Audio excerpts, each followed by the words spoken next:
Assalaamu calaykum waraxmatullaahi wabarakaatu. Soo dhawaada daawadayaal dhammaan akhyaarta ku xidhan iRecorderis.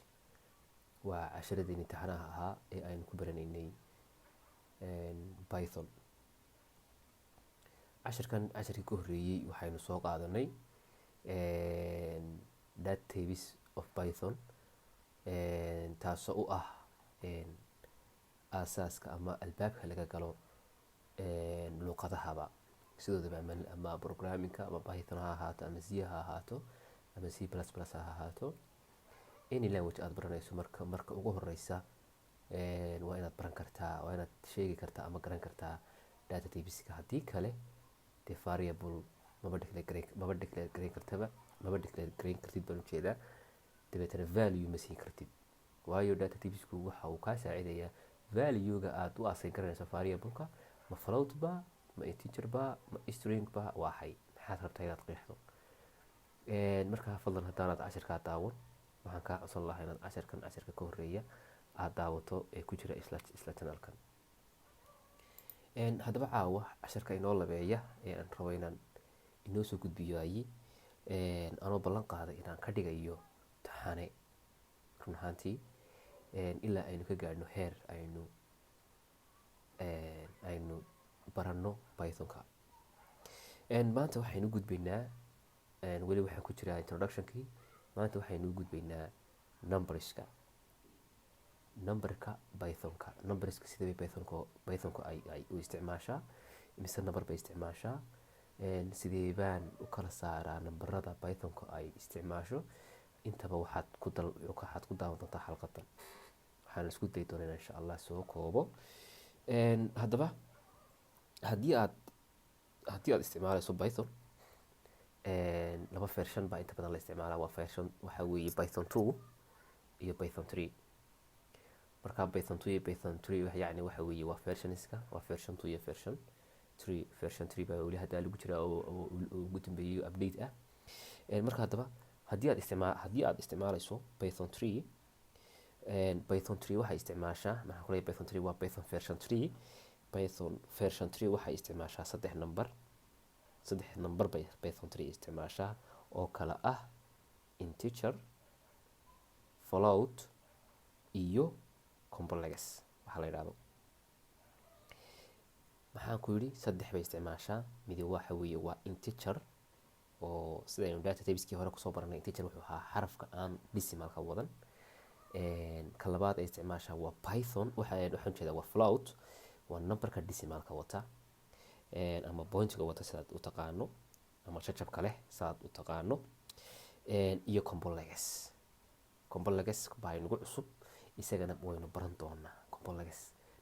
Complexku waa xay intiina badan nimanka engineering-ku kuma cusbanaanayo ereyga complex oo inta badan xisaabaha lagu soo dhigtaa. Okay, haddaba ila soco. Saddexda numberba tusaalaan ka bixin doonaa. Tusaalahaas ayaad kusii kala baran doontaa, aanad si fiican uga bogan doontaa saddexda heer ay isticmaasho ee numberka ah. Okay, haddaba maxaan ku waanayaa inaan version-kan isticmaalayo ay tahay Python 2 version 3 ama version 2. Iminka aniga version-ka igu jira waa Python 3 baa igu jira.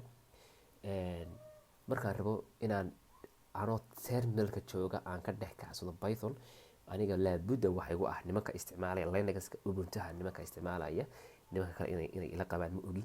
Laakiinse haddaad Linux-ka Ubuntu isticmaalayso, had iyo jeer wuxuu kaa rabaa Python 3 inaad qorto version-kaas, haddii kale kusoo bixi maayo. Iminka Python 3 anigu already waan ogahayo waxa igu jira Python 3. Kabacdi saasaan u yeeranayaa, waxaan leeyahay just Python 3. Haddaad Windows isticmaalayso, ilama ahayn xarafka 3-ga aad raacinayso, just Python baad qoraysaa dash version, dabeetana version-ka kusoo baxaya. Alright, iminkaan Python 3 baan isticmaalayaa. Waxaan ku leeyahay Python 3 waxay isticmaashaa saddex number, waa float iyo integer iyo complex. Okay, iminka waxaan rabaa inaan declare gareeyo number integer baan inagu horeysiin doonaa. Integer saynu la wada soconay waa number isagoo caadi ah oo numberada ka mid ah 1 iyo 2 iyo 3 iyo 4 iyo 5. waa number aan decimal wadan ama number aan jajab lahayn. Alright, hadda waxaan rabaa inaan qeexo waan rabaa waxbaan qeexi doonaa dabeetana waxaan u assign garan doonaa number integer bal ila soco. waxaan leeyahay koobku waxa weeye waa iyo variable weeye meel. waxaan leeyahay memoryga waxaad iga dhex samaysaa meel adhaa koob, waxaanaad igu assign garaysaa numberka 270. just waaba easy ba, waaba intaa 270 waa number integer, waa caadi mar haddaanu decimal wadan waa integer. inter baan siinaya. haddaba si aan ku ogaanayo numberkaasi integer yahay, inuu float yahay iyo inuu yahay complex. haddaad rabto inaad ogaato just waxaad qoraysaa typeka. python run ahaantii aad bay u fududeysay typeka. maxaad meeshaad ku kaysatay magaceeda muxuu ahaa? koob buu ahaa. haye typeka aan meeshaa ku keydiyey, waxaan ku keydiyey typekiisaan leeyahay iisoo saar. waad arki doontaan maxaa inoo soo baxay class oo ah integer baa inoo soo baxay. it means numberka 270 waa integer weeye. hore aan uga socdo, haddii aad rabto waad isku dayi kartaa. waxaan leeyahay qol baan leeyahay, memoryga meel qol iga samee, dabeetana waxaad iigu assign garaysaa numberka la idhaahdo 10. sidiisi lamid a haddii aan idhaahdo waxaan iisoo saar typeka meeshii aan memoryga ka dhex samaystay, wixii aan geliyey ma float buu ahaa, ma integer buu ahaa, mise complex buu ahaa. just uu isoo saaraya waa integer. number horaan kugu sheegay haddii aad ku cusub tahay xalqadaha, fadlan xalqada ka horse daawo si aad tabiska data tabiska pythonka aad si fiican ugu barato. okay, hadeer waxaan rabaa inaan tan ka gudbo oo integerka aan ka gudbo. numberka labaad ee ay python isticmaashay waxa weeye waa float. isagana si lamida waxaan leeyahay variable guri la yidhaha ayaad waxaad igu assign garaysaa 4.5. okay, haddii aan isla sidii lasoo baxo typeka oo aan idhaahdo waxaa iisoo saartaa iisoo sheeg wixii halkaa aan gashtay typekiisa iisoo saar, wuxuu isoo saarayaa xagga aad ku aragtaani waa float weeye. yacni float bay halkaas iigu assign garaysan. dee 4.5 waxa weeye waa number decimal wata, waa float weeye. taasna horeynu naqaanay. numberka saddexaad ee isoo raaca waxa weeye waa complex number. complex numberka isagu uu ka duwan yahay marka loo assign garaynayo variable value. bal haddaba saynu ugu assign garaynaynaa. okay,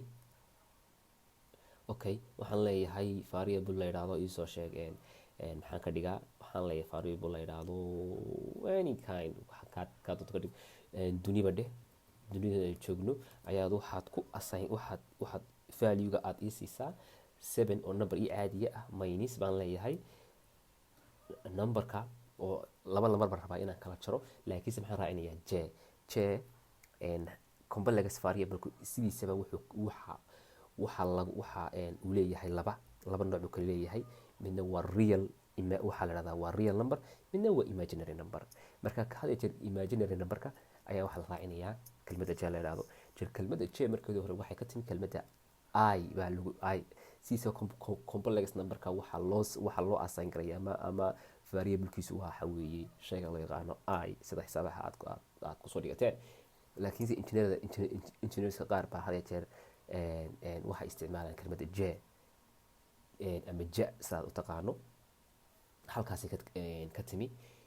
iminka haddaan inter siiyo variable labadaa number ee aan kala jaray wuxuu igu assign gareeyey variable kala dhahda duni. haddii aan idhaahdo iminka type dunida iisoo saar, bal hadda u fiirsada. waxaan leeyahay iisoo saar typekiisa, waxaa inoo soo baxaya complex. it means labada number ee aad kala jartay waa complex weeye. sidaan hore kugu sheegay wuxuu leeyahay complexku imaginary number iyo real number. haddii aad rabto inaad kala ogaato imaginary numberka iyo real numberka saaad ku ogaanaysaa. iyaduna waxa weeye waa easy. just waxaad qoraysaa haddaad rabto inaad ogaato realka. waxaan leeyahay variablekii aan qeexsaday, meeshii aan ku qeexsaday, iyo waxaan leeyahay bal numberka realka ii sheeg. maxaa inoo real kuli 7.0. hada jeer complexku labada number midna yahay imaginaryga midna yahay realka waxa uu ka dhigaa float weeye. sidaynu hore aynu usoo qeexnay 7ku waxa weeye de waa isagu waxa weeye waa integer, laakiinse complex-ku haddii laba tiro isu geeyo ama u kala jaro had iyo jeer wuxuu qaataa as a float buu kaydiyaa. okay wuxuu ku yidhi 7 baa realka ah. okay bal waayahay waxaad ii sheegtaa ka imaginarinka, isagana waxaan leeyahay duni dot image, yacni waa easy. minus 2.0 ayaa ku ah imaginary number. marka python 3 saddexdaa number bay isticmaashaa. haddii wax kale lagama yaaba inaad isticmaasho, saddexdaasay isticmaashaa. waxaan kuri waa integer, waxa weeye waa float iyo complex. saddexdaas ayay isticmaashaa. saddexdaasumaad had iyo jeerna aad isticmaali doontaa. integer waxaan kuri waa number caadiya, numberyadan caadiga -1 -2 -3 -4 waa integer weeye. shay walba oo decimal watana waa float. complex number baa inoo soo raaca oo ah marka waxaan kuri iisoo sheegeen labada number imaginary number iyo real number la kala jarayo ama la isku geynayo. maxaana ku kaydiyaa baan ku yidhi imaginary ama complexku returnka waxa uu soo celiyaa waa float weeye. as a float isagu u xisaabtamaa. xalqadayna intaas insha Allah kusoo gabagabeynayaa. waxaan rabeynaa intaa in ka yar aan kusoo koobo, laakiinse waxay iga doontay inaan garanaysaa in badan sharaxo. insha Allah waxaynu inoo ahaan doontaa xalqadaheena xiga hadduu Ilaahay yidhaahdo, oo aynu ku baran doono iisoo sheeg jaranjarteena aynu ku baranayno xalqad Pythonta. wasalaamu calaykum waraxmatullaahi wabarakaatu.